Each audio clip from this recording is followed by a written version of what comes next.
that one decision of taking this random internship put me on a path that I never would have gotten otherwise. And I know that's a lot of luck, but then I also just built upon that luck. I saw the opportunity and took it. Welcome to Profession Session. I'm your host, Brody Vinson. And in this show, I talk to all sorts of professionals, business owners, corporate stars, entrepreneurs, just to hear a little bit about what's made them successful in their career so far. And today I have Jessica Hobday on. She's going to talk a little bit about advertising and marketing. Thank you for joining me today, Jessica. Of course. Awesome. So we've got a very interesting kind of background of how we came to know each other. We do. Actually, I don't know get him in frame. we could probably try to get him in frame here for a second. So he's a little shy right now, I guess, but my dog Sunny is here in the studio with us today. No. There we go. There we go. So Sunny here, my dog, actually, when I moved back to Orlando, Jessica and her girlfriend Emma started watching him for me for a while. And it was just because we had mutual friends and you guys just liked having dogs around and met Sunny. Colton posted it on his story. Yeah. Hey, anyone want to watch Sunny? I'm like, I think You're I just like, yeah, I'm into this. Yeah. He's a cute dog. So you started watching him and from there we just kind of became friends and kept going and now you have your own dog, which is awesome. Yeah. Remy. He's kind of an Instagram star himself now too. He's kind of fallen off. He needs to get back at it. I'm hoping, one day. He's got to get his posting more consistent. Monetize him and have him pay some rent. Yeah. He's been a freeloader for a couple months now, and I think it's gotten to his head. Yeah, it kind of happens. You said he's kind of on demon time now. He's around that 7-month mark. 7-month mark. Yeah. It flipped a switch. So hopefully soon we'll get Sunny back to him and teach him some manners because Lord knows he needs it. And you actually, when you were watching Sunny, you used to have him in the office too, kind of as an intern. So hopefully Remy will pick that up soon. Yeah, so Remy's actually been sleeping on the job a lot. It's unfortunate. He's eaten some boxes. He has never pooped in the office like Sunny has. So that was does have a one-up. Yeah, that was a big rookie mistake. I think that was Sunny's first time there, so we'll give him a pass. I'm surprised he recovered from that one. Very good flexibility on the management, so props to you for that. Yeah. But yeah, so Sunny was hanging out with y'all for a while. We became friends through that, and then kind of flash forward, I found out more and more about what you do and how cool it is. And I actually had Matt Craig on not too long ago, your boss, who you have kind of started this company with from the ground up and really built it out. And so we kind of got to know each other professionally through that. Actually are working together now. Your agency helps us with a lot of stuff with Chef on the Fly. And so we've kind of got to know each other professionally, like knowledge through advertising and marketing, and just got to talking about it. And I thought it would be really cool to go over it. Yeah. It's been an interesting track. It has. Yeah. So I guess the best place to start is just with your background because you've got a very unique background in the sense that you kind of started in college with everything and just took a very unconventional route to where you are. Yeah, it honestly seems conventional and conventional at the same time. I got my internship in the marketing field in college when I was there for advertising. And like I was telling you, I really just got this job because I wanted to stay by UCF for the summer. I didn't want to go home to New York. I'm like, well, I need a job then, so I just started mass applying. I think I applied on Handshake, which is the UCF application portal for a bunch of companies. And I got a call. I did an interview, got hired on the spot, and I'm like, okay, great, I'm staying for the summer. And it was kind of just going to be that for me. And yeah, I think that was 2019, so 3.5 years later, still with the same boss, new company. A lot has changed. I would say that part in and of itself, we'll get into that, I'm sure, some more, but the staying with the same boss but moving to a whole new company, that part strikes me as very unconventional. And there's a lot that I think we'll get into about your whole thought process through that whole thing and decisions you made that served you really well. But you started out at one company. Talk about that company a little bit. So that was, they're called Fountainhead. They're an SBA lender, so they lend to small businesses. pretty financial company as it is. It's nothing too exciting.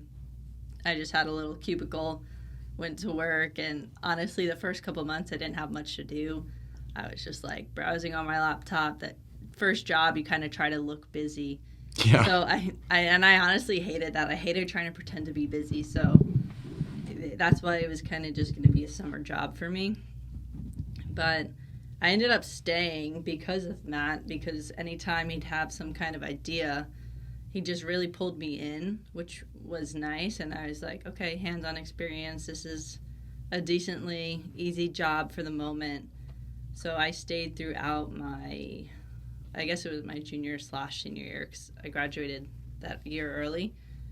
And it all changed during COVID. So that was the biggest turning point for me.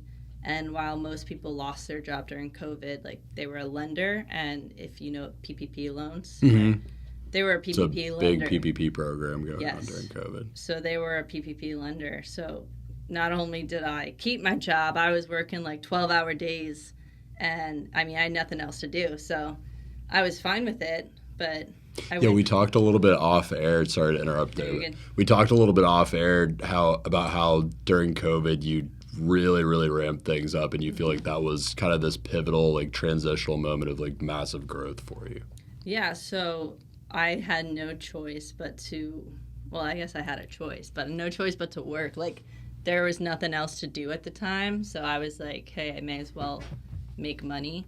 And I went from being in college and, like, I'd get paid, I'd have a couple hundred, maybe $1,000 in, like, my savings, and all of a sudden, like, I'd be working overtime. My paychecks would be like twice what they used to be, 3 times what they used to be. So I'm like, probably felt pretty awesome. Yeah, I mean, I was making all this money. I had nowhere to go, nothing to spend it on. So it was honestly a really fun time for me, because it was just me and my roommate at the time. 2 of our other roommates went home for COVID. So once bars started opening, like in May, we just go out every night. We go, like, just do whatever we wanted, really, because we both had our jobs and all this money and nothing to spend it on. Yeah. But good place to be.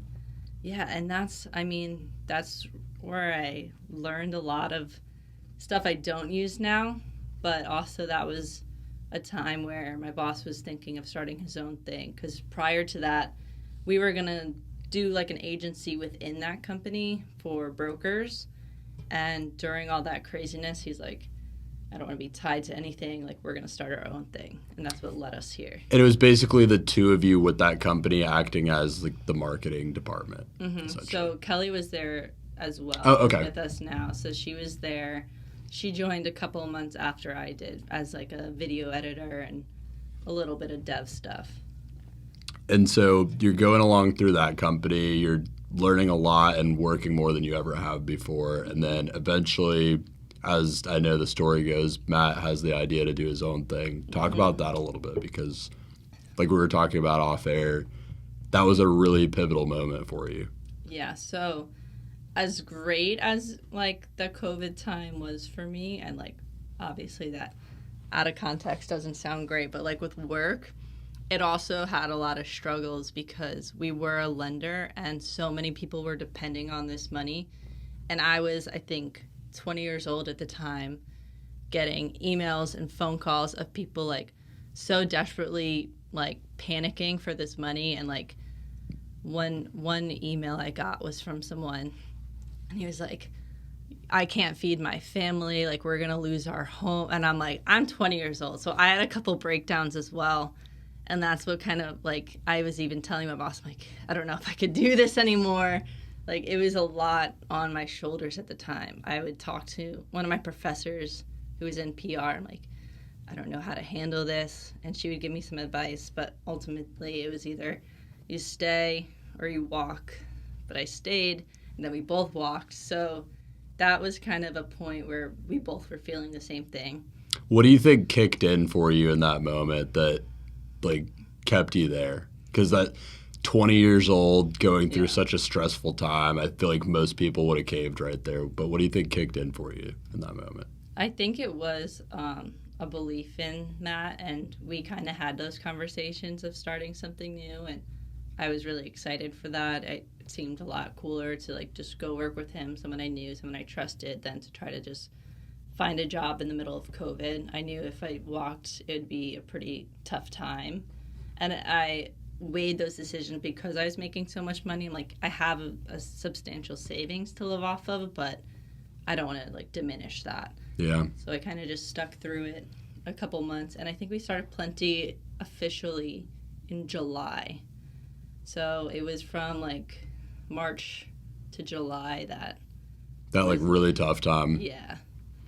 So July of 2020, you start Plente, and is it just you, Matt, and Kelly at first? Me, Matt, and Kelly. And so what did that even look like? Because, I mean, the founding of any company looks way different from the next. It's a lot of craziness. Yeah. I think back to the founding of the company I'm a partner of, and it was just nuts, like the stories that happened. What was that like for you? It was honestly really slow. Like, so we took Fountainhead and made them our client. So Matt was their CMO, and me and Kelly worked under him. He's like, I'm starting my own thing, but we're still going to do everything that we've been doing this whole time. So the Fountainhead CEO was like, okay, cool. Mm-hmm. We had them, and then we signed on one more client, who's still a client today.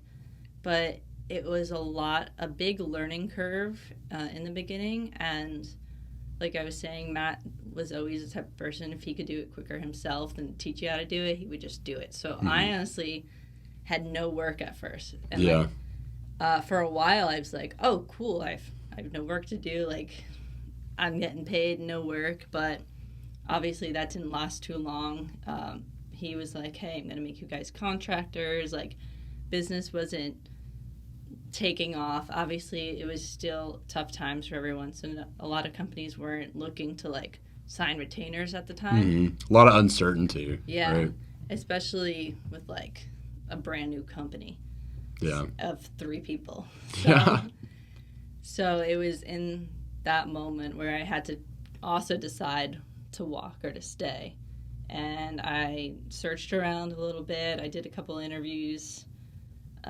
And ultimately, I was, like, thinking long-term projections of where I saw myself and how I wanted, like, my work life to be, like, my social life to be, just, like, that balance. And I talked to Matt, and we together kind of figured it out and figured out how to keep me on, keep things moving.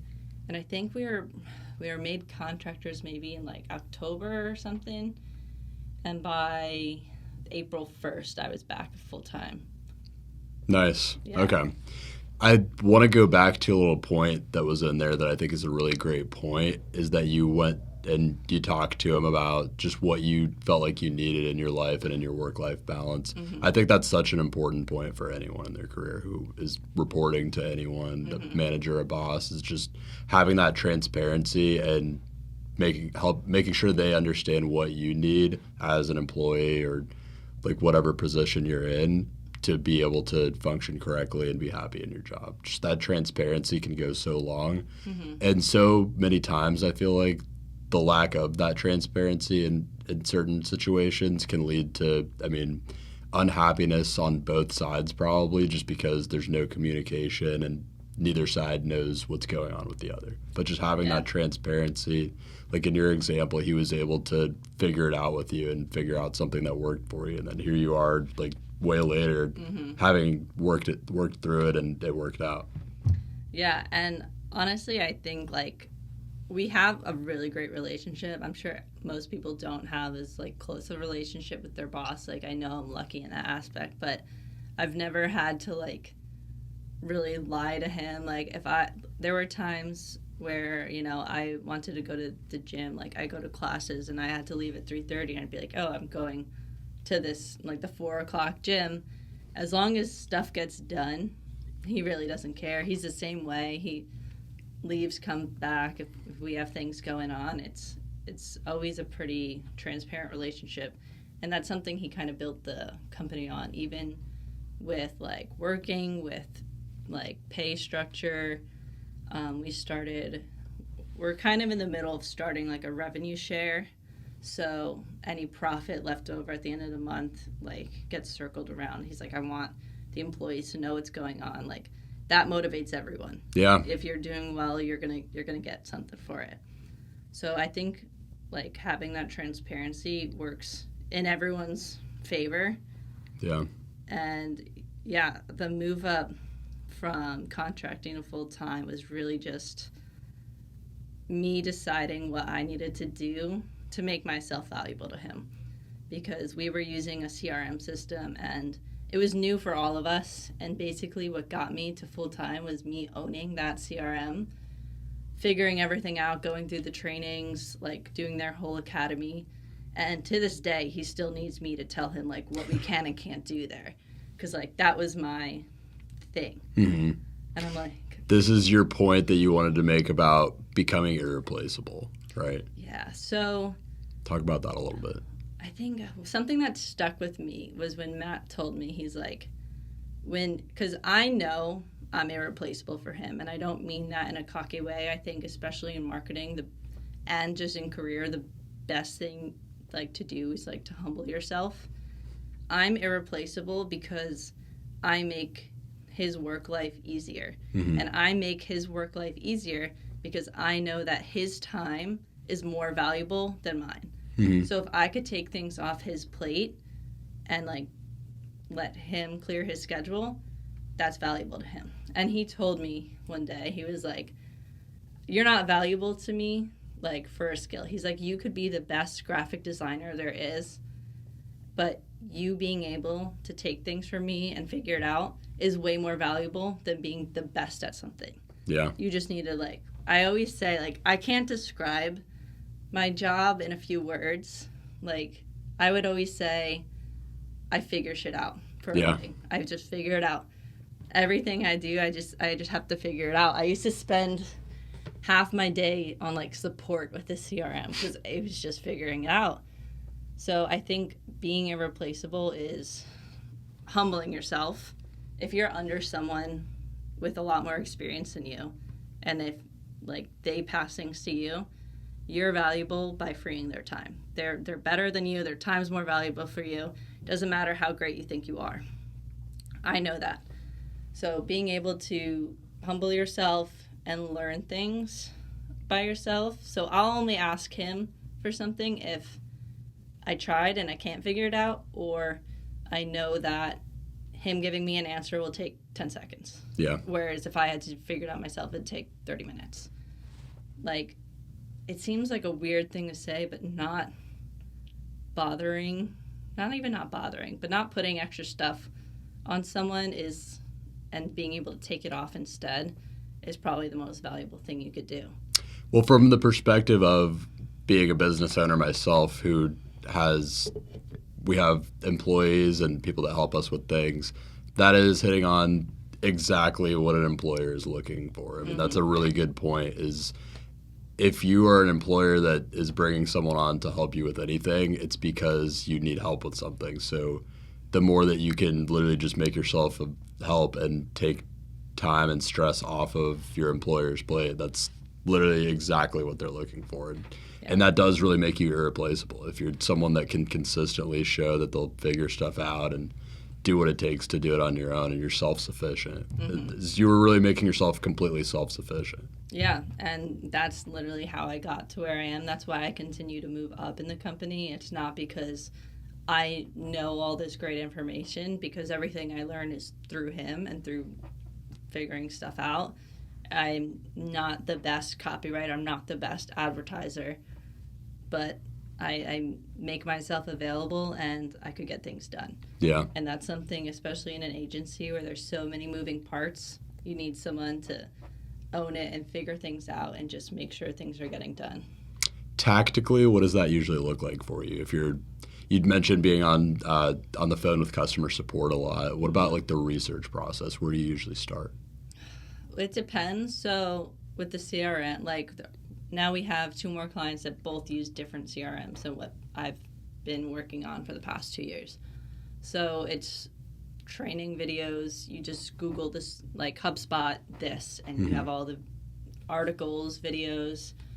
It's a lot of just Googling things. Just reading up on different things. Reading up on it and figuring it out, because like all the information is usually there for you. You just have to figure out how to dissect it and how to not make that take like 5 hours of your time.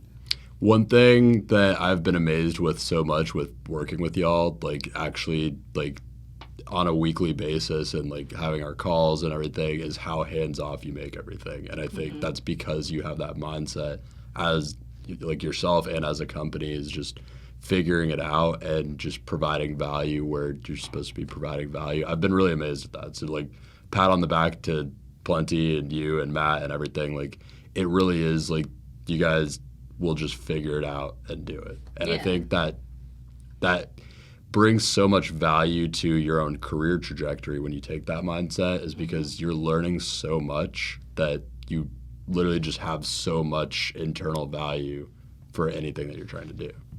Yeah, we always want to be hands-on ourselves, hands-off with the client, because at the end of the day, someone's hiring you to do something, not to be back and forth with you all day. And obviously you need feedback, you need approvals, but if we could do everything behind the scenes, like that's always going to be more valuable to a client.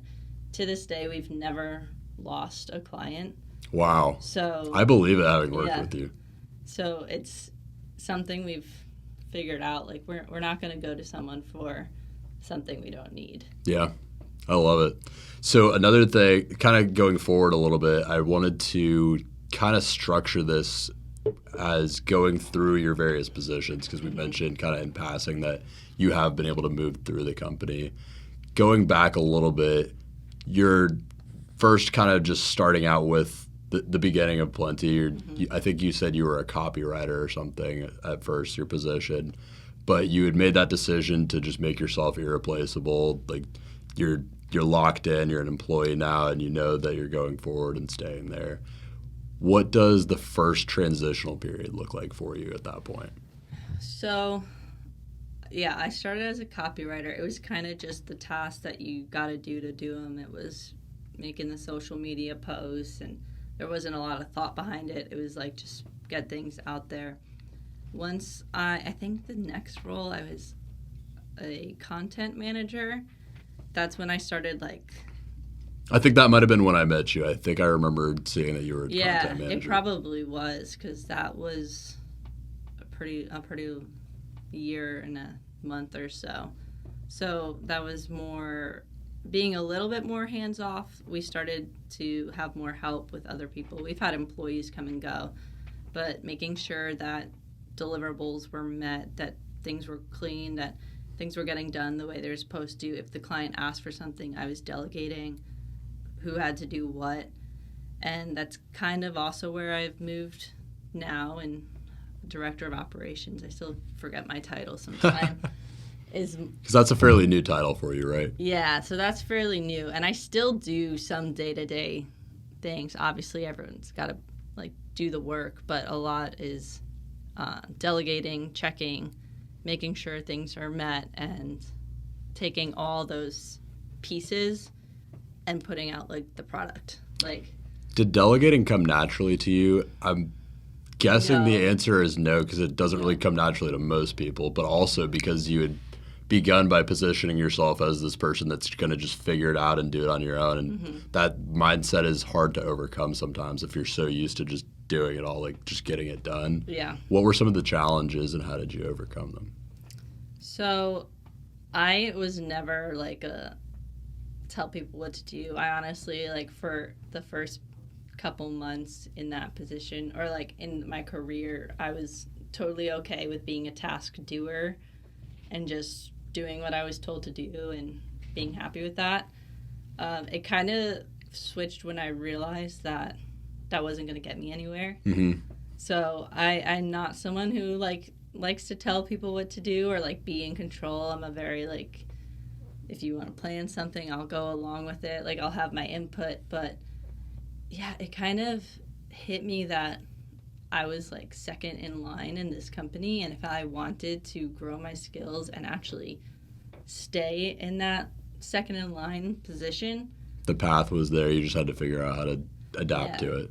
I had to take more ownership for things. I never wanted to really take that ownership And once I did, I became even more valuable. I was able to have the moving pieces work without having to bother top level, which is Matt.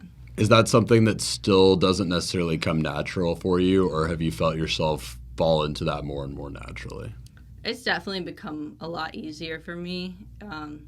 It's funny, we have our contractors who are developers, and Matt told me, he's like, you know you made it when Shraben calls you boss, because they go, okay, boss. And the first time that happened, I'm like, I got it.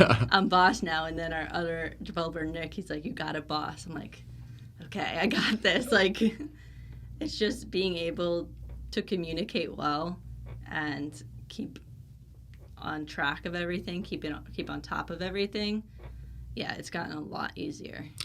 You mentioned communicating well there. What are some things that you attribute to like being able to learn how to communicate well in an organization, and what's worked well for you? Definitely learning who you're talking to, because we have contractors in like India and the Middle East, so there's a language barrier there where they obviously speak English, but they don't, like, we have to be very, very direct. Especially, we've learned that developers are very literal, very literal people, and then add in that language like barrier. You really got to learn who you're talking to and how they communicate and match that. I think anyone in that top position has to match the communication style of who they're talking to and not make people match them. That's a really good point. I think another thing that would be interesting to talk about is just like how you kind of adapted as you hit those different roles, and like what maybe any other challenges besides delegation, any that come to mind, like aside from just like moving up and like figuring out how to delegate things, like what other big challenges come to mind? Probably managing time was really hard for me in the beginning. I would get very overwhelmed pretty easily when it like a lot got on my plate, and I was never a very organized person. I remember I would just have to write like things down on a Post-it note and like stick it right on my laptop and cross it off, because otherwise it just, more things come and it's out of my head. Like when I interviewed with Matt for the first company, he needed someone organized because he's not organized. He asked me, are you organized? I said, no. Okay. He's like, well, that's not a deal breaker. Like, you might have other skills. And I was just like, honestly, no, I've never been like a good note taker or like just organizing anything in school. Like, it took a lot for me to become organized and be able to handle tasks and delegate time. And I think you hit on a little bit of an interesting point there. I've observed this in my own kind of day-to-day life with like having a lot on my plate, but just like making it easier for yourself, just putting a literal Post-it note right there. For me, it's like I have like 3 or 4 of these notebooks in different strategic places with a pen next to them, because I know that I'm not going to even go grab it, and I just like, I'll get on a call or something, I just start taking notes. Writing it down. Just making it easier for yourself, it sounds like, was like making your environment more conducive to what you have to do. Yeah, that's honestly what changed it, because once you have your thoughts in front of you, that's when like you can actually digest it. When it's all in your head, it's just one thing after another, and I was getting very easily distracted. So just being able to like sit and focus was very helpful.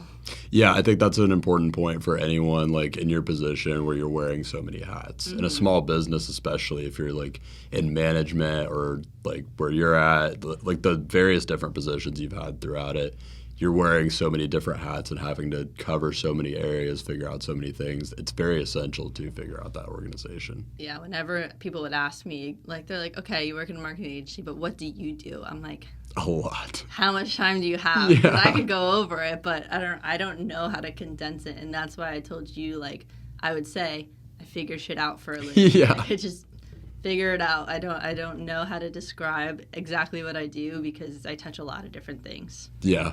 I think sometimes it's just easier to simplify what you do. Sometimes I tell people I just talk for a living. Yeah. So I'm just on so many calls all the time now. It's like one call to the next. Yours has probably moved more towards that too. I know we're on a lot of calls, like even just like week to week, like Mm-hmm. doing ours, and you work with many companies. So much of management, you just move into like Calls. one call to the next. Yeah, and honestly, that's something we're trying to like not fall into too much because it is the case, and I honestly hate being on calls all day. We always try not to have a lot of calls Monday and Friday, and every Monday it's like really great for me because that's when I could like start my week. I have weekly tasks that need to be done Monday, and I could plan out the week. Tuesday to Thursday are packed all the time. Just calls the whole time, yeah. Yeah, and I'm like, we need to keep these short, keep them concise, and like Matt could talk for ages. Yeah. I'm someone where if this is like going on too long, like I'm tuned out. Like if someone's keep talking and rambling, I'm like, okay, well I'm gonna do this while you're talking because you just need the time to get the work done. No one wants to be on calls for 4 or 5 hours and then have to do 4 or 5 hours of work. Yeah. When you could have shortened those calls to 1 to 2 hours. What are some good strategies for making calls more efficient and, for lack of better terms, just ending them more quickly? Having an agenda before our calls always helps. One of our clients that we have weekly calls with if you don't have an agenda for him, he will figure one out for the meeting, and it will be long, and it will get you a lot more work. I used to hate those meetings because I felt like every time I came out of it, I had so much to do. We started sending him our agenda for the meeting and would go over point. Is there anything else you need in the last 10 minutes of the meeting? 1 or 2 things. If we get on the call and say, oh, everything's going good, what's on your mind? He's going to have a whole laundry list. list. Then I come out with this to-do list that I didn't have to have in the other situation. I think that's so important, having the agenda and like having a direct goal for a call. I've found very helpful too, is just like communicating what that's going to be before you actually get it on a call. And I've also noticed sometimes you end up finding that you don't even need the call after all. Like you might like put together an agenda and be like, oh, actually we kind of just need to follow up on these things, and maybe we'll push this call to next week or something because we all have to follow up on things before. Yeah, we've had like yesterday we were supposed to have we have a weekly call with the client, and today we had their like growth strategy call. We're like, hey, everything like we already talked this week. Is everything good? We'll just talk tomorrow. And it's like, yeah, okay, that saved us half an hour yesterday. It's like little things like that. It adds up. Yeah. Because time is always going to be the most important thing. Like, especially for like higher up people, don't want to waste their time saying, my boss is like, I have too much to do today. Like, I'm not going to be on this call. I'm like, yeah, I got it. And trust me, I don't want to be on a call either. But if you could just having a set agenda and get off, it's going to save you a lot of time in the long run. One thing we talked about off air, kind of being on calls in general, is something that you had to kind of adapt to and learn to be able to do because you were used to just kind of handling your work behind the scenes a little bit more. What was that transition like for you, and how did you kind of find the confidence to like manage yourself on these calls with big clients? It was Matt telling me because, like I was telling you, like he'd be talking about something and I'd be frantically messaging him on Slack saying, hey, we can't do that. Like, that's not possible. Hey, he's saying, oh, we could do that by Friday, and be like, no, that's going to take way more time. And he called me out on one of the calls. He's like, sorry, like, hold on. It's like, Jessica, just jump in. Like, you just tell them what you're telling me. So I would tell them, and after he was like, hey, like, jump in, interrupt me. Like, that's what I need from you, because I'd rather you jump in and just say it right there, because if we get off the call after, I'm like, hey, actually, we can't do that. And then he has to go back to the client and be like, hey, I just said I could do this, and I can't. Yeah. So it was kind of just him telling me to do it, calling me out, and then realizing, like, that's also another way to save time, is to just figure everything out right there and then. Put it all out on the table and figure it out, like, together. Yeah, so if I could save time, I'm going to do it. That's my biggest thing. I'm very, like, passionate about work-life balance. I don't want to be stuck working, like, long hours day in, day out. I like having flexibility, and I know if I get things done, I don't have to be sitting at a desk for 8 hours. If I get everything done in 4 hours and then I want to go to the coffee shop, or I want to go. I told my boss, actually, this was last week, so the World Cup's going on. And obviously, so Emma and I are both from England, so we're England fans. And it was before they lost. Like you were born there? So Emma was born there. My dad was. I didn't know that. My dad, actually, he was born in India, but raised in England. Okay, wow. So we're both dual citizens, and all our family's there. So we're big England fans. I got to get some tips for you or from you because I'm going in March. Are you? Yeah. We're trying to go in May for Really? her birthday, yeah. That'll be cool. So honestly, my brother's I've never moving been. there next month. Is he really? Mm-hmm. So he'll be there when you go there too. That's awesome. So have you been before?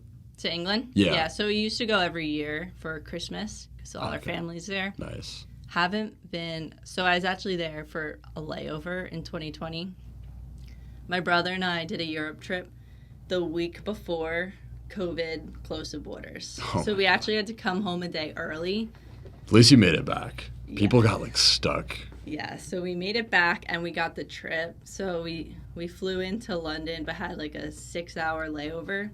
So our aunt and uncle came, picked us up, we got lunch, dropped us back off, and then we did Prague, Vienna, and Budapest. I did Prague back in 2018. Prague briefly. is, I think, my favorite city I've It's ever beautiful. been to. It's great food, like great, like just work-life balance. Like it's cheap as hell. It like I would get a full meal and like 2 glasses of wine for like equivalent of $8. I was surprised it was so cheap too. And it's because it's a very nice city. And another cool thing about it is you can literally just look around and you just see castles in the background. Like Everywhere. It's crazy. We got there at night and went to a bar. My friend from home was actually studying abroad there at the same time, just coincidentally. We planned to meet at a bar, and then I get down there and I asked for a gin and tonic. They said double or triple. And I was like, You're like, I like these people. okay. And I think a double was like equivalent of $4. I'm like, yeah, America could never. Yeah. Anyway, off topic, but... Well, one thing that you were talking about with Prague that was kind of like on the topic we were on before was the work-life balance. I kind of wanted to talk about that a little bit more. What does work-life balance mean to you personally? Basically, if you get your work done, you're free to do what you want, which I've always kind of had, which I'm really grateful for, because I think sitting trying to look busy is probably the biggest waste of time. The thing that makes people hate their jobs the most, like especially office jobs, if you have to be there from 9 to 5 and you don't have anything to do, that just builds resentment against the job, against your management. Like that just makes you unhappy. If I am finished, like at this point in my job, there's usually always something to do. Mm-hmm. But if I know I could meet deliverables and this doesn't have to be done until Friday, I could do it now on Tuesday, or I could do it tomorrow and I could have an early night. Yeah. I have that flexibility. You can kind of just structure your schedule as such. Yeah, so I could move things around. And my original point of the World Cup is we went to watch the England game, England versus France, and I told my boss, he was talking about how U.S. got knocked out, and I was like, well, if England wins tomorrow, they would have been playing on Wednesday. And that's usually when we go into the office, and I'm like, yeah, I won't be at the office. I'm going to be at the bar. It was like a 1 o'clock game. I'm like, I won't be there. He's like, yeah, I understand. So I'm like, this doesn't happen often. But anything that comes up, I usually have flexibility. And we also get unlimited PTO, which I know is like a topic these days because unlimited PTO usually means like you still got to approve it. People don't take as much because of that. Like, it's kind of like a false advertising type of thing. Right, like a bait and switch. Mm-hmm. But I honestly get it. Like, I remember, I think it was last summer, so 2021, my parents wanted to, like, do a summer trip because my mom's a teacher and has off on the summers. And it was, like, 10 days before they wanted to leave, and they called me, and they were like, we want to go somewhere. Can you get off work? I'm like, I don't know. Like, that's next week. Mm-hmm. I told my boss, I'm like, hey, I know it's short notice. My parents want to go to Spain. He's like, oh, yeah, we'll be fine. Like, go. And then I probably have taken off at least like 30 days this year. That's awesome. Because again, like if I can get everything done, why not take the Friday off? Yeah. You probably just go into overdrive leading up to it, make sure your deliverables are met and more, and things are figured out like a week in advance, and then you're good. I did the same thing in college at points where any online classes I would finish in like 2 weeks and I wouldn't have to worry about it. Or I'd do all my homework. I'd stay up until like 4 a.m., do my homework for the week, and then I was chilling. So you've never really been a procrastinator? No. Interesting. It is interesting. I've never been one. I like to, as soon as I get something, I like it off my plate. What do you think that is? Is it just because you know that there's relaxation and peace at the other end? Yeah, because I also won't relax if I feel like I have a lot to do. Got it. So if I have like if I had an essay due in school and it was due on Friday and it's Tuesday and I haven't started, I'm just going to be worrying about it the whole time. Mm-hmm. Whereas if I did it, I'm chilling the rest of the week. And that's translate into my work, because if I know if I could get things done, like no one's going to bother me and I could go off and do what I want. Yeah. And that's Huge point for any procrastinators. I'm a recovering procrastinator still. Like it kind of like a lot of times just like out of like being in a situation where you're forced not to be one, you kind of fall out of that. But I still fall into those tendencies. It's a hard thing to do, and you do end up stressing yourself out so much. Something else I learned is because I was never a procrastinator and I wanted to do everything at once, and now I'm a lot busier, is also knowing when to just like shut it down for the night. Because I'd be like some nights which it doesn't even sound late to most people, but if it's 6 p.m., 6:30 and I'm like still working, like I get really stressed out because I could usually wrap up my day pretty early. So I also need to know when to be like, okay, I could do that tomorrow. I need to just like brain break, relax.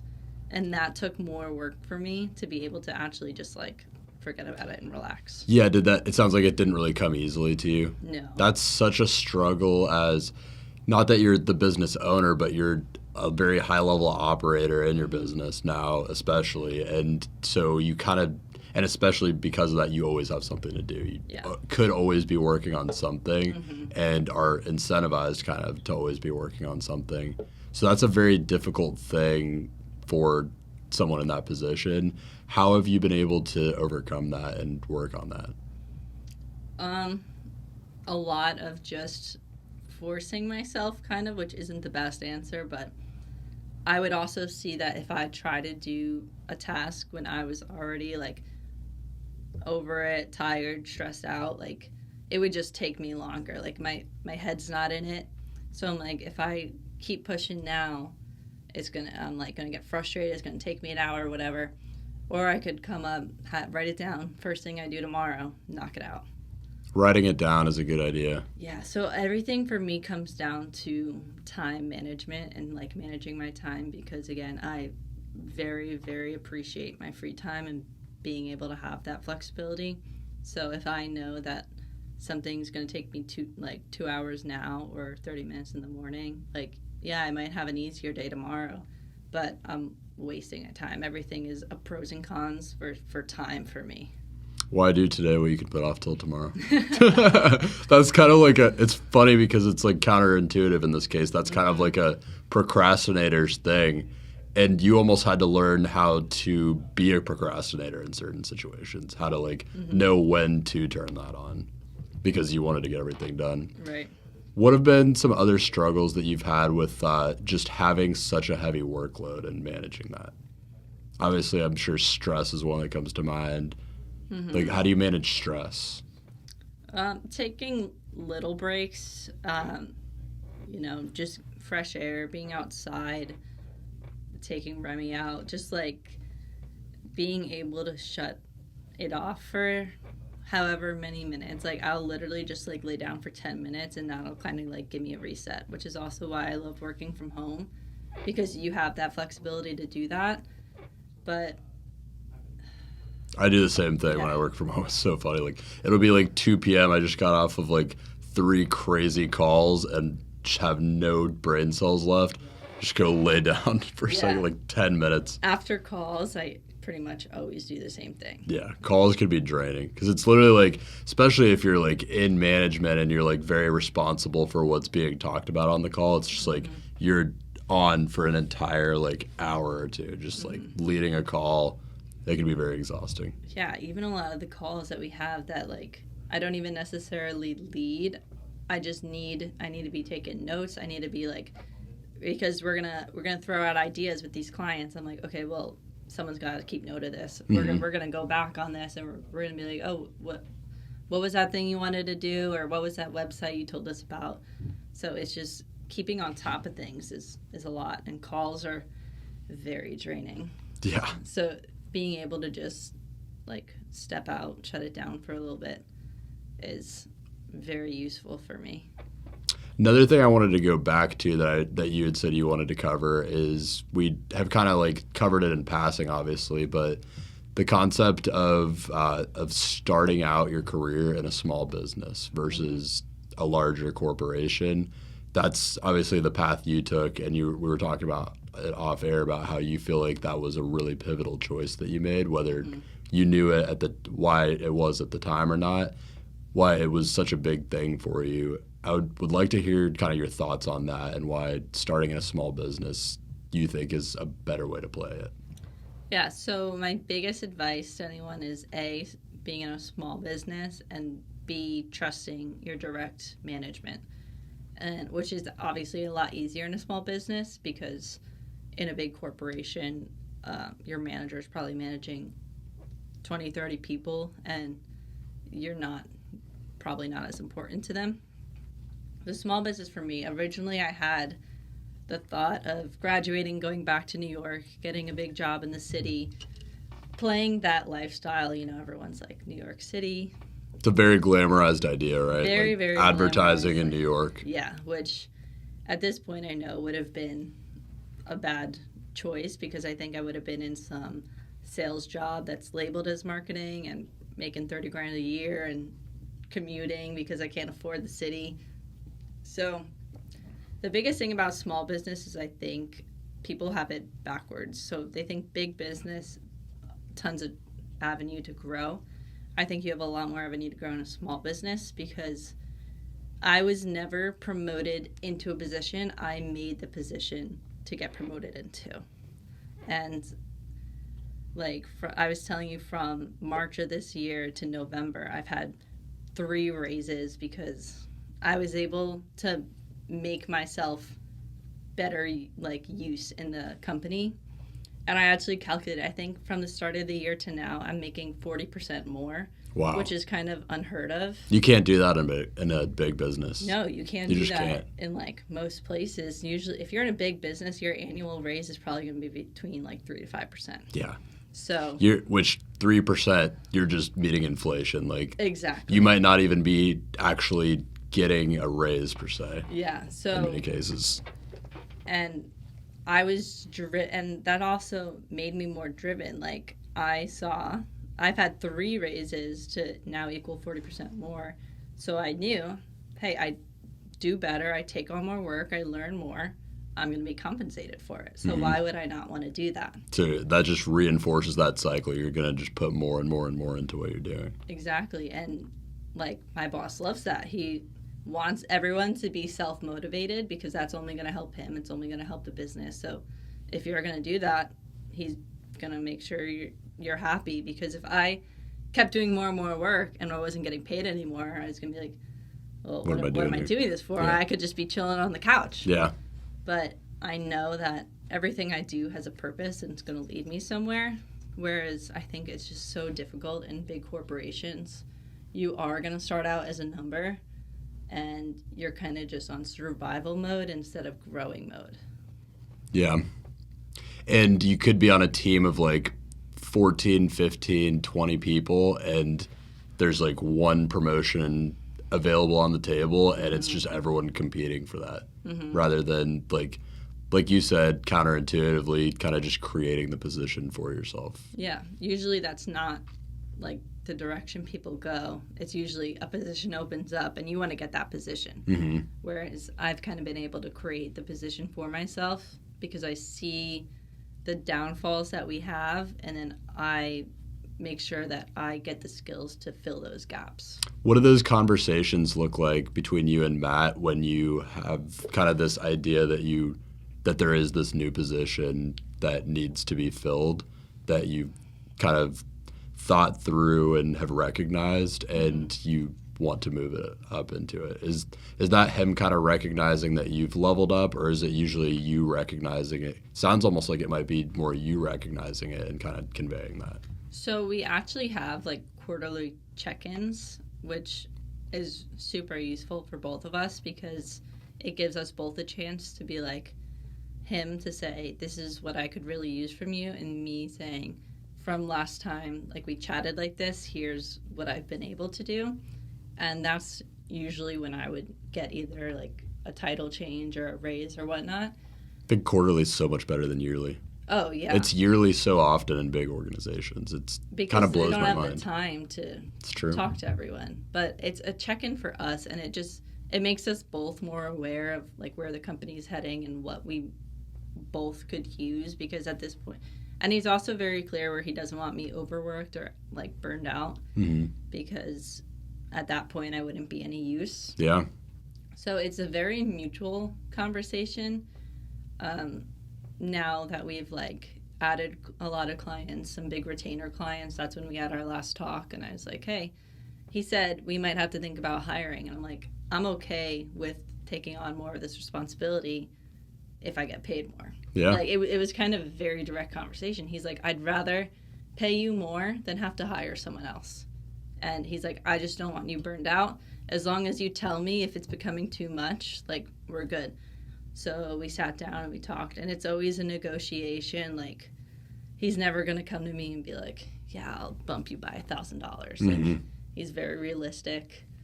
Anything like I helped sign you guys, so I got part of your retainer as commission.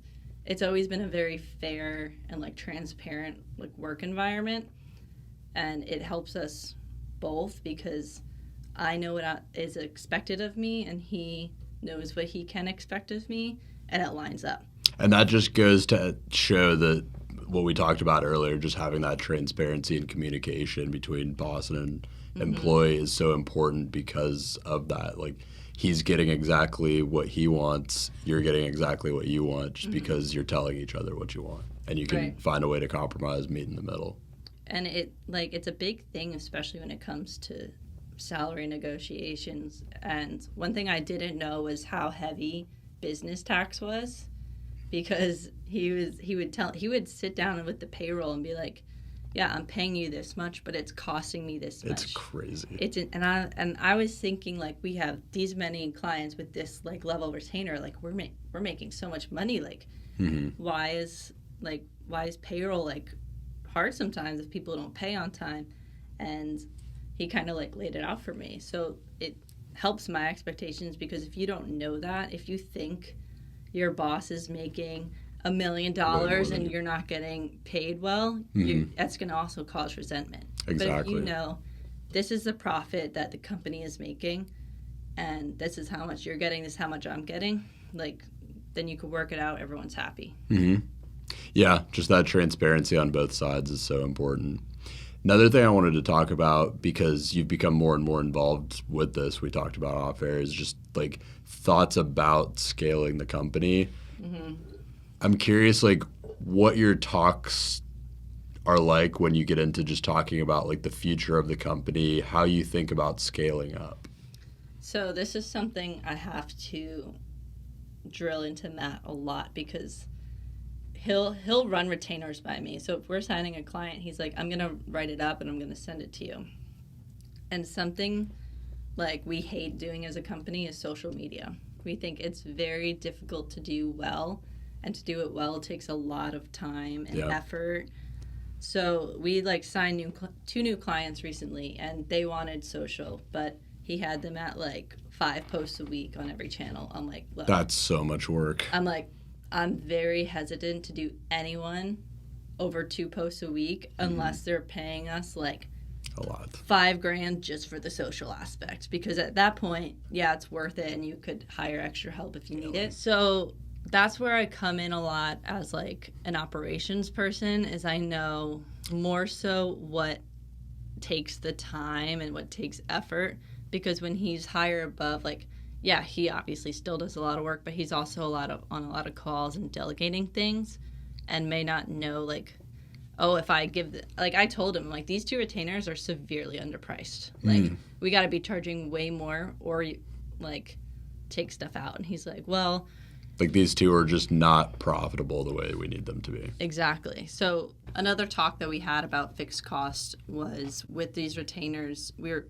signing like more full retainers than just our like product retainer, which is what you guys are on. And I think they equaled almost $15K a month. But with the work that goes into it, your profit margins are just diminishing. So we had the talk of, you need to make this more expensive, or we need to take some stuff out. And he's like, well, this is the budget like they want to pay, so I don't want to push them too much. So what do you think, like, what are the big things we should take out? And that's where we work together to see what's the most time consuming, the things that we don't like doing, the things that we're not as good as doing. I think we're always trying to narrow our product down to what we can do well and what we like to do. Yeah, because the more you can do that, the more you can scale, right? Mm-hmm. If you figure out exactly what is the most profitable core competency. I was on a call with my partners today where we were talking about, like, I mentioned one of my partners is the kind of the idea guy that's always like, he's always spitting out things. We could do this, we could do that, we could do this, we could do that. And that's like a constant back and forth that we have as partners, where we're talking about, I end up a lot of times being that guy that says, okay, what are our like core competencies? Yeah. What drives us as a business the most?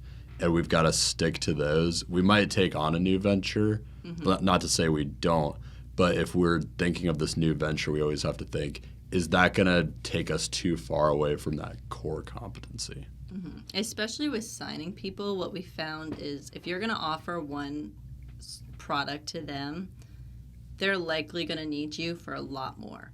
So we always start now with our conversion codex, but you start getting into lead gen. People that want more landing pages, they're like, hey, I need help with this like website. I want social. I want this. If you're already working for them and you're already doing a good job, you're going to be their first person that they go to. And if we don't want to do it, we'll say, yeah, that's not our thing, but here are some people that we know do it really well. Yeah. Or we get it and we're like, okay, their retainer just bumped and it's like not too much work for us. Or we just made this project and we're going to have good profit margins on it. So sticking with a narrow product always works better for us, because then we can pick what we want to add on rather than being stuck with like a lot to do and not a lot of time to do it. Yeah, so it's always better to under-promise and over-deliver. So if you kind of promise the world as a business owner, as a business, and taking on a new client, and then all of a sudden you find yourself in a situation where you feel like you can't deliver, or it's counterproductive to the business to deliver on that thing that you said, all of a sudden you've set yourself and the client up to fail, right?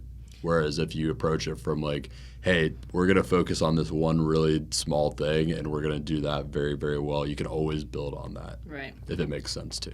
Yeah. And the funny thing is, I think so besides you guys, every single one of our client was from a referral.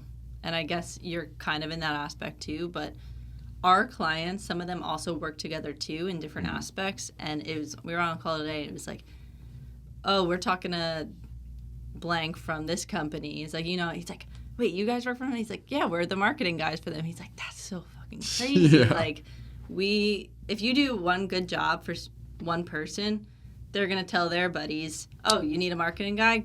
Oh, go get Matt, like, and his team. Like, they've done awesome for us. And that's how we've gotten pretty much all our business. Because you just have to figure out what you're good at, do it well, improve yourselves, and then like your clients are going to do the work for you. Do what you say you're going to do. Yeah. Exactly. I've referred y'all to a couple businesses already. We had that one talk. We were on a call and our client was, so with the conversion codex, obviously, we're doing that automated LinkedIn messaging. Mm-hmm. And he was having a conversation. He picked up a conversation. Someone replied And the guy was actually asking for help. He's like, oh, like, I don't need this service. Like, do you know anything about automated LinkedIn messaging? And he had no idea that our messages were automated. So our client was like, oh yeah, I was just going to refer him to you guys because obviously this is working.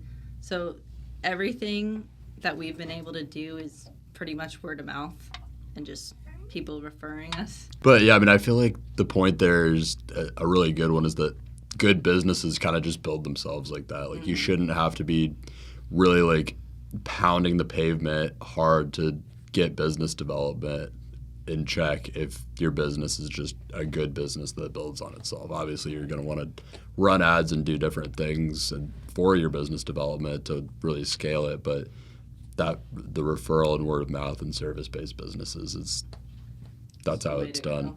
Yeah, and it gives you the opportunity to like do what you want to do, because if you're struggling for business, if a client wants A, B, and C, you're going to offer A, B, and C.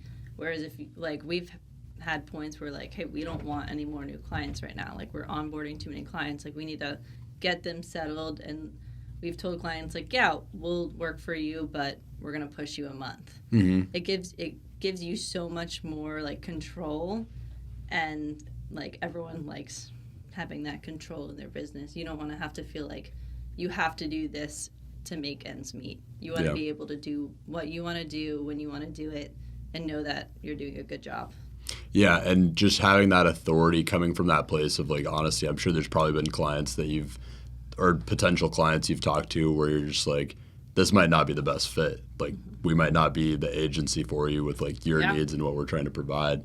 Just having that transparency and that authority goes a long way too. With if you're not coming from the place of just promising everything just to get some business, people can kind of sense that. Like, if you're coming from that place. Yeah, we just reworked a retainer with a client, and we're like, we've been doing this for you. Like, it's not our forte. Like, we're gonna watch it while you find someone else, but here's what we could offer you instead in replace of that. Like, is this something you want to do? And they were like, oh yeah, absolutely. We gave them referrals to someone else who could do it better than what we took out, and they're in that process now. And then it's easier for us. We're not struggling. Yeah. We're just gonna give them other services that we're better at, and everyone's happy. Exactly. It's just the abundance mentality goes into that as well. You know that there's going to continue to be referrals. You're going to continue to have business, and if you do it the right way, that'll keep happening. Yeah. So another thing I wanted to talk about is just getting into the weeds here a little bit. Obviously, being the director of operations, you're very deep in the operations just day to day, and a lot of what you do is done on different advertising channels. I kind of wanted to talk about, because we talked about off air about how you went to UCF specifically for the advertising program, and you found yourself in a position where you very much work in advertising. What are your favorite advertising channels to work with, and why? Right now, it's been Facebook. It's usually the cheapest for clients, so that's always good for them to hear. They have just abundance. Their audience, like the audiences you could build in Facebook is just insane. Like, it gets so detailed because Facebook knows everything about you. If you're on Facebook, they know pretty much everything about you, and you could just hyper select who you want to target. Because the audience is just so big. Right. So niching it down that granularly, it's still big. Mm-hmm. And LinkedIn is actually something that I've liked a lot more recently for the same kind of reason, but in a different way, because their audience builder sucks, but we have a lot of tools that can find people on LinkedIn. That can kind of fill that gap. That fills that gap, and then it used to be a very expensive channel, and now that we've worked with a lot of companies that are in like niches, we've just seen results that we've never seen before. We were on a call today with... As far as just the actual conversion of it? Yeah, so I think it was yesterday, and we were on a call, and the client was like, I've been running ads for 3 years. I think he spent like $50 on LinkedIn and had 110 like clicks. And he was like, wow. I've been doing this for 3... Like, he's like, that's absurd. And Matt was like, yeah, that's insane. Like, we don't even see that. it's been changed to favor niches, I believe, because when you can provide your audience data to LinkedIn, it works wonders. When you're trying to build in there, it's not the best. So that I like Facebook for. And LinkedIn is definitely better for B2B. So if you're trying to build your audience, do it in Facebook because it's cheaper. Yeah, so Facebook also is probably more B2C than B2B. It could be right. both. It definitely depends. But if you're a B2B or a SaaS company, LinkedIn is where those CEOs are hanging out. They're not on Facebook. And if you're getting into actual like advertising, marketing theory, just knowing your customer, meeting them where they're at, it makes sense when you think about it, right? Because if you think about people use social media channels very differently, right? You go on Instagram because you're looking to consume some content typically. You go on Facebook for similar reasons a lot of times. You're trying to catch up with people, consume some content. If you go on LinkedIn, you're going on with like a business mentality, professional mentality. You're going on for kind of an express purpose. So if you're meeting people where they're at, that does make sense that it's B2B because people are going in with that business mindset. They're looking for something to level up what they're doing in their business or in their career. So if you are focusing B2B there, you're meeting the customer where they're at, whereas if you're more B2C, then meeting people in Facebook or Instagram or something like that just makes more sense because that's the mindset that they're in. Right. And we really pride ourselves on our audience. It's just what we've been able to do really well. And we've had some pushback from this one client. He's like, hey, they're a Conversion Codex client. We send out automated LinkedIn messages. And he's like, why is this message going out at night? Like, he wanted the messages between 9 to 5. And Matt was actually like, as a CEO, I'm only checking my LinkedIn at night. Like, people are busy during the day.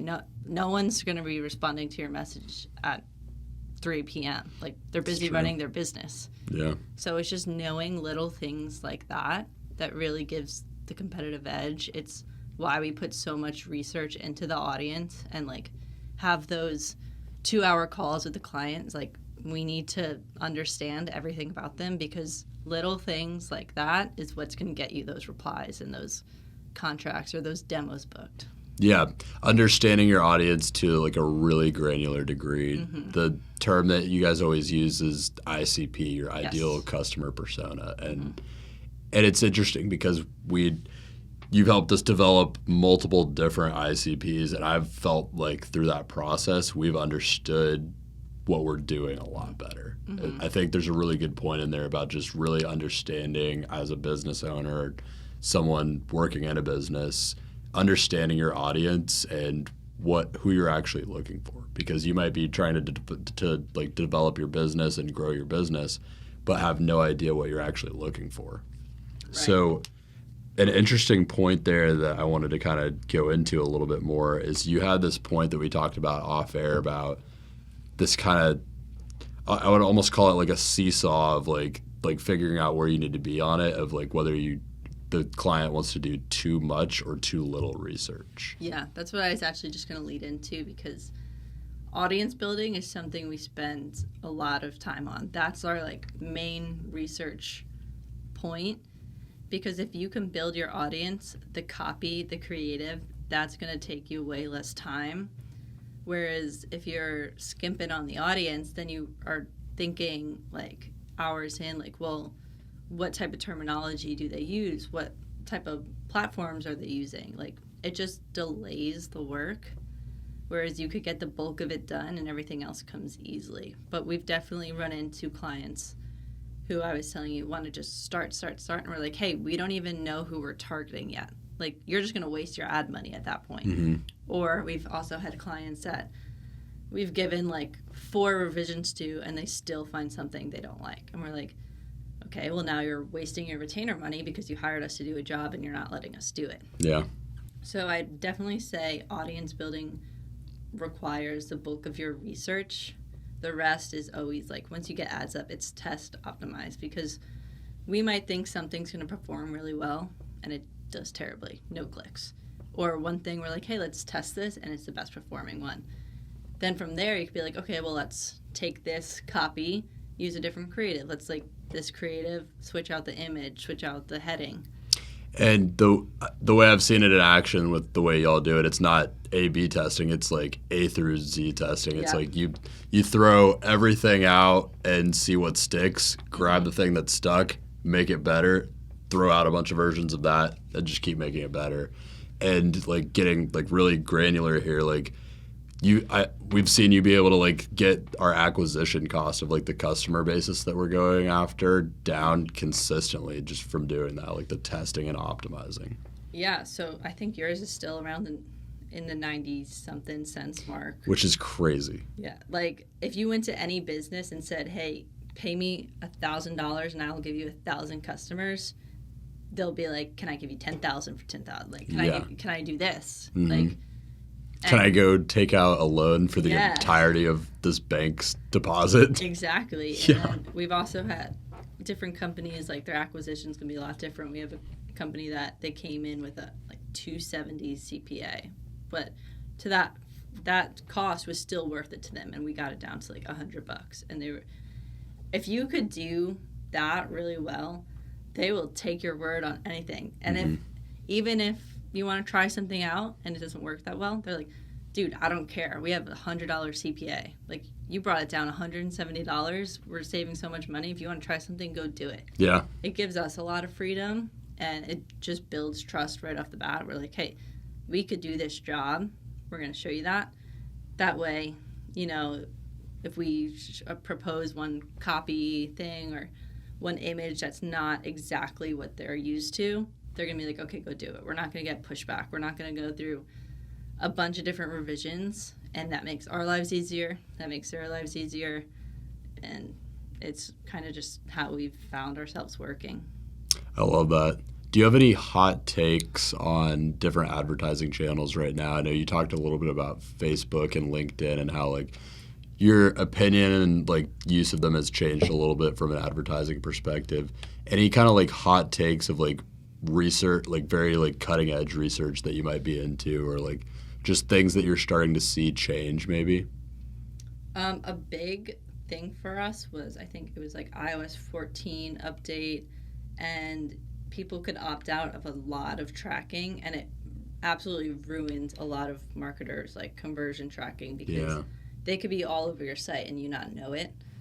And it's something that's crazy for us is a lot of people see that, they're like, yeah, don't track, like protect my privacy. But you're like, if you do that, you're still going to get Facebook ads. You're still going to get Instagram ads. They're just going to be for something you don't care about. Like, I always like, if something's tracking like my search history, I'm like, sure, because I found a lot of like products that I like through ads. Because if I'm looking for something and I get an ad for like a t-shirt I want, and then I find I'm getting 3 different companies, I like this one the best. I would have never known that. I'd rather get the ads for something that I like and I want than just random crap. So I like this point. Yeah. That's very interesting. That's the kind of thing that you can only really know if you're like in the actual weeds with it, but it makes a lot of sense. You're going to get served way better ads. And maybe that means you spend some money, but you're spending money on things that you have literally been served up that exactly suit you. Yeah, so not exactly a hot take on the channels, but a hot take in general is the privacy aspect. Like, you're still getting tracked in these apps regardless, but now like someone else is just going to be able to make money off your tracking rather than not. But if that's going to serve you, why not? Help it serve you. Yeah. Interesting. What is the biggest pushback that you get from clients that you have to combat? It depends on the client. So our copy is very conversational, very nonchalant, like very laid back. And a lot of people see that and be like, why aren't you like hyper focusing this? Like with a LinkedIn invite, it's always like, saw we're in the same space, oh, we're relatively close, like I look forward to seeing you in my feed. We got a lot of pushback from one client on that sentence. Were they kind of just like, why are you not like pushing for a sale immediately, or like why are you not telling them exactly what we do? Right. So people want them to know what you do right away. And that comes off as salesy because you want to market yourself. If you're reaching out to someone, you want to market yourself as, I'm a resource for you. I can give you something and expect nothing back. But if you give them something and that's valuable to them, they're automatically going to want you to give them more. And that's when you make the sale. So a lot of time we'll get pushback on the initial messages, and they'll be like, they don't even know who we are. I'm like, they don't need to know. All they need to know is that you're going to help them out. I had to be the mediator for our call where the other guys were kind of saying that same thing. They were like, well, we've got to tell them who we are and what we do. But really, I think there's an interesting point in there is that people on LinkedIn they're looking to kind of level up what they're doing in their career, right? And a lot of times that will involve a sale of some kind or maybe deciding to work with some agency or some company. But they're kind of in the frame of mind of going on to just connect with peers and learn stuff. Like, it's very learning based. And so if you provide the value and you help someone learn something on LinkedIn, that's what's going to build that trust that ultimately leads you into that. Right. And that's why I think we talk to you guys as well, as we always like the client to have some sort of content piece. So if we get to the last automated message and we're still not getting a response, we're like, hey, notice we haven't been able to connect. I just wanted to send this your way. Like, hope you like it. Let me know any questions, whatnot. Then you're just automatically providing value for someone for absolutely nothing in return. No one these days is going to pay attention to you unless you're giving them something first. And yeah, specifically with the content piece that you're mentioning, you talked about like something that is just industry specific to what we operate in that would just do nothing but give them some kind of value. We talked about pieces of content that weren't even from us. Like right. we mentioned the idea of us maybe writing an article and y'all were like, maybe not, maybe just find something that is in the industry and can just give them some value. And it shows, if you think about it, it shows that we are in the industry paying attention to the trends and are obviously like a trusted source in the industry because we know it. That's how we try to position our clients, is someone as like a leader in the industry. And if you're a leader in the industry, yeah, you're going to be writing articles, you're going to be posting, but you're also going to be sharing everything that you find valuable. So if you give that to someone else, they might even not want to work with you. They're going to go, oh, I'll follow them. I'm going to keep tabs on it. And then when they read your stuff on LinkedIn, you're going to show up more. That's just the algorithm. Mm-hmm. Then one day, 3 months down the line, they're like, oh, we need some help. You're going to be the first person that they reach out to. Exactly. And you might not be making the sale right at the time, but in fact, it could be 6, 9 months, a year down the road, but you kind of planted those seeds that eventually took off, and then you're just continuing to curate that pipeline. What is the thing that you're most excited for in your career going forward? That's a good question.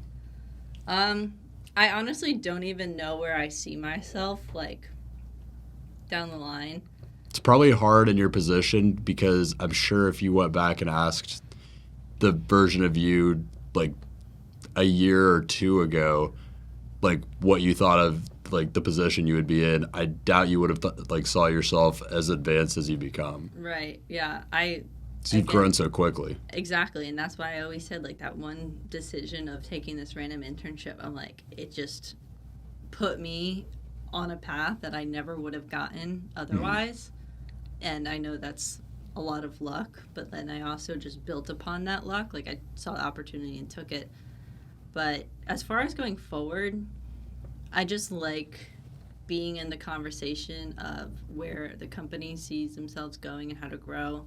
I know we were talking off air about some things we have coming and the way to scale without more overhead. I always saw myself in a position where we could scale without more work. There's certain jobs, like if you're a hairdresser, you're only getting paid if you're doing the work. I always wanted to be in a position where I could keep scaling, keep adding without more work, and keep getting more clients, more revenue. It sounds idealistic, but it's totally doable. It's one thing Matt always says is so many fucking ways to make money. Yeah. You just gotta figure it out.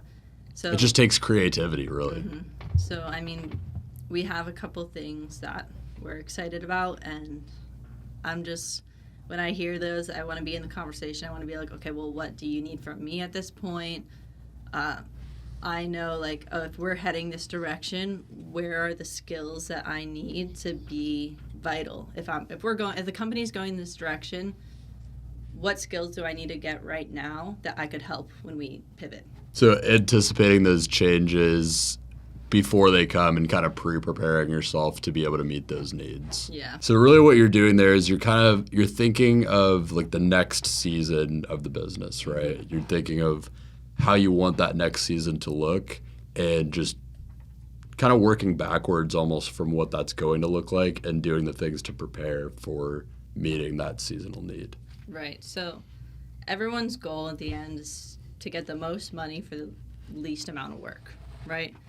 And the more clients we work with, the more people that we encounter, there's always more business ideas. There's always something else that we could either help them with, they could help us with, and that's why we're constantly kind of shifting, and we just see it going in a certain direction that if I could help with, I know the payout's going to be good, and like the work-life balance, the lifestyle is going to be good. After moving up and being that person that kind of figures it out, I'm kind of like, that's just kind of my mindset at this point. I've also just kind of always been a person, I've seen what I want for myself out of life, and I just like refuse not to have it, so I will do what it takes. I don't care what it takes.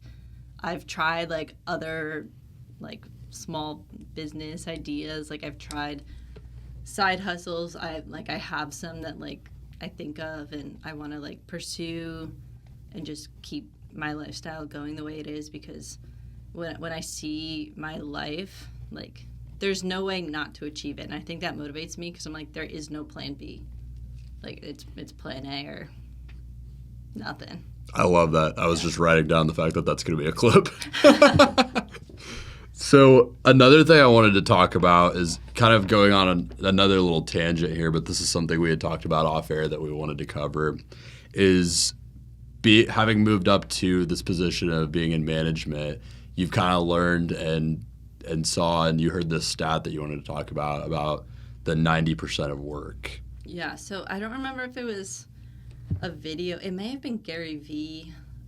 Love that, man. It was a stat that 90% of work in a business is done by 30% of the people. So you have your core people that are running things or getting things done, and you have a lot of catch-alls and people that are like, okay, well, I may have to do this work if something falls through. I may have to pick this up here and there, but aren't adding a ton to the business. And I think with Plente, we've been able to find our core people. We don't just hire people because we might need a little bit of help. We're always thinking of who's going to help us the most, who's going to be able to take on most, who's going to really add to the business and be that core person. Because if you have 10% of the work done by 70% of the people, like, your costs are just going away for nothing. Mm-hmm. We're very like cost aware. Again, we hate fixed costs. We want our profit margins to be high and good, and we want the people that are doing the work to see the rewards for that. Yeah, I think ideally, like in the ideal scenario, just moving forward for any business, you're trying to identify who are those 30%ers, what do they look like, and how do we make that 100% of our workforce, right, or as close to it as possible. Because if you tell someone, hey, like, you could have an assistant or someone under you to help you out with your work, and you're going to stay at your $50K salary, or say, hey, I need you to pick this up. Like, you eliminate all this other small positions that are costing the business whatever, 40, 50K a year. Say, well, you can go from 80 to 100 to 120K. Everyone's going to pick it up. Mm-hmm. Because most of the time, if that's the 10% of the work, they're not adding that much more to their plate, and they're seeing big rewards. And it's costing the business way less than to keep those people that are just doing half of, like. And hell, if they're getting a big enough promotion, they might just teach themselves to delegate and figure out a way to bring on their own assistant or outsource it somehow. Right. And that's literally exactly what I did. And I know the pain points that I have and what the business has. And I wouldn't have been as motivated if I didn't see those promotions and salary increases, because I would have felt like I was doing a lot more for no reward. Mm-hmm. Whereas you, again, with transparency, you put that on the table. You say, hey, if we don't have to hire this person or these two people, and you could take on this amount of work and you're going to get 30-40% increase, people are going to take it. Yeah. And again, you have to be clear if you're going to get burnt out. Like, you don't want that either. But if 90% of the work is done by 30% of the people, you could easily eliminate all those costs and spread out that 10%. Yeah. And people are going to love it, because that's a lot of money that gets right back into the business that you could give to your employees. I love that. Well, kind of going into our last couple questions here, I told you off air, we've got a couple repeat questions I like to ask every guest on the show. So the first one is, and I would use just your beginning of the first time you worked with Matt at Fountainhead as kind of the beginning point here.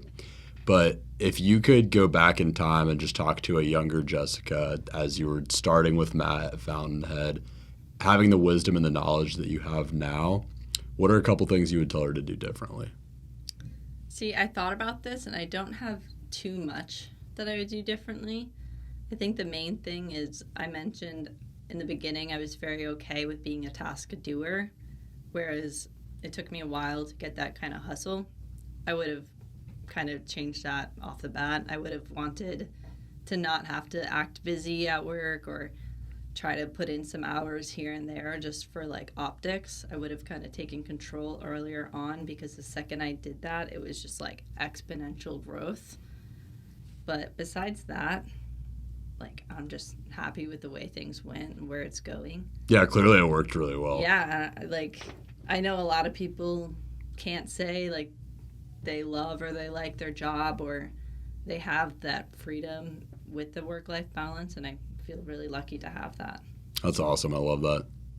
The next question I have for you, because the show is called Profession Session, right? Mm-hmm. We talk all about professions here, and my thesis with the show is professions look different for everyone. There's so many different types of things. There's a near infinite amount of things that can be a profession, right. And especially as the world expands and grows and globalizes. But my question to you is, what does it mean to you personally to be a professional? Yeah, I definitely see this going a lot of different directions. For me, and what like I see from other people, is being able to follow through on your word. Being like, anyone could talk the talk, you got to walk the walk, even if you got to figure it out yourself.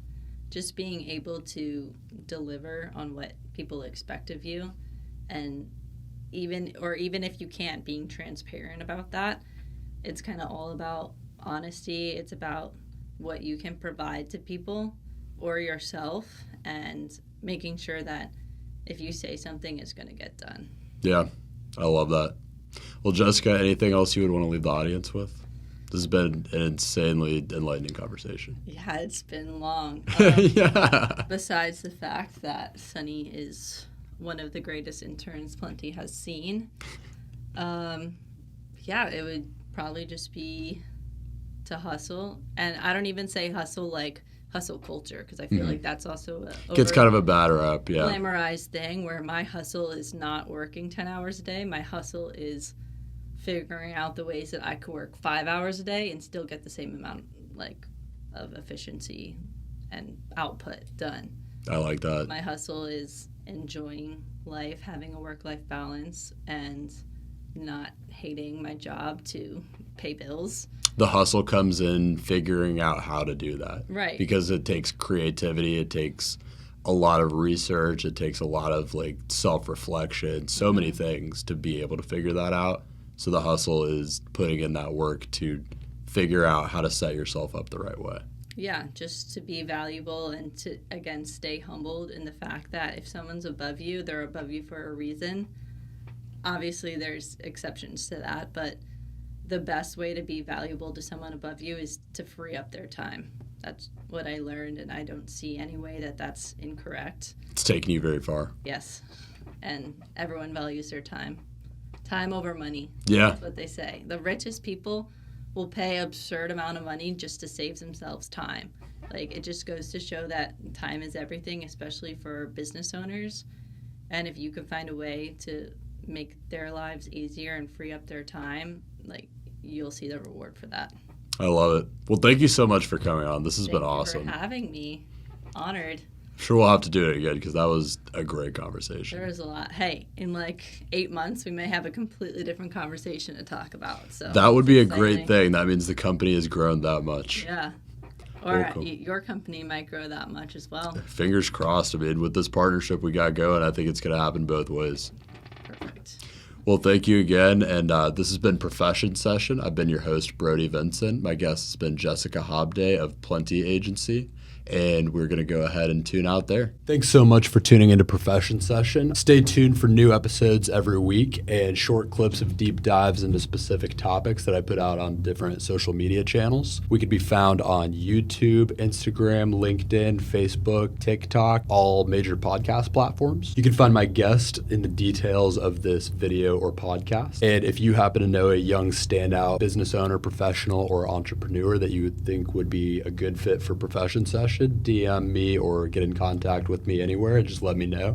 And they could be the next to tell their story here. Until next time, again, this has been Profession Session. Stay focused, stay hustling, and stay networking.